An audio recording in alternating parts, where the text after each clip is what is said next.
One of his teammates vanished into a crevasse, then the other one died.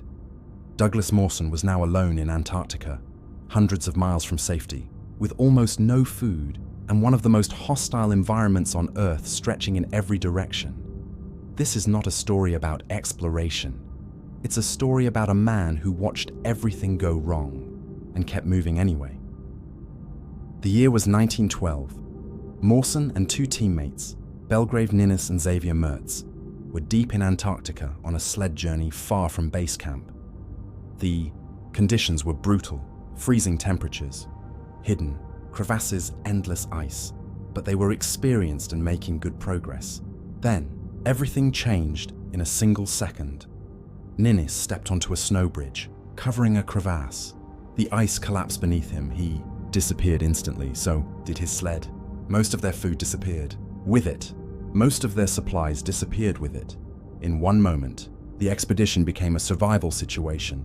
Mawson and Mertz stood at the edge of the crevasse and understood exactly what had happened. Then they turned around and started the long journey back. But Antarctica wasn't finished with them. To stay alive, they began eating their sled, dogs. It was the only food they had left. Days passed. Then, Mertz started getting weaker. His strength disappeared. His condition got worse and worse. Eventually, he could no longer continue. On January 8, 1913, Xavier Mertz died. Now Douglas Mawson was completely alone. No teammates, no rescue, no certainty that he would ever reach base camp again. Most people would have stopped right there.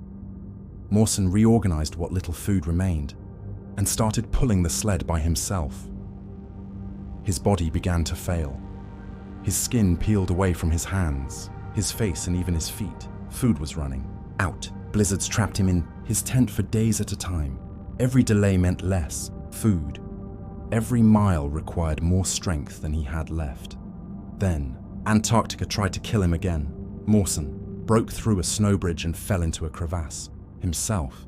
Only the sled stopped him from disappearing into the darkness below. Dangling above the ice, exhausted and starving, he somehow climbed back out. Then he stood up and kept moving. That became the pattern. Wind too strong to travel, wait, and conserve energy.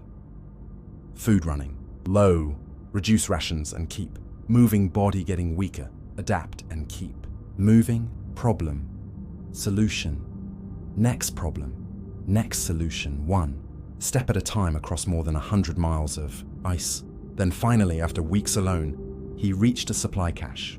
Inside was food and a note. The ship had left that very morning, just hours earlier, but a small group of men had stayed behind in case he somehow survived. A short time later, Douglas Mawson reached base camp. The men there barely recognized him. He had lost massive amounts of weight. His body was broken down by starvation and exposure, but he was alive. Both of his teammates were gone. Antarctica had taken nearly everything, yet somehow it hadn't taken him.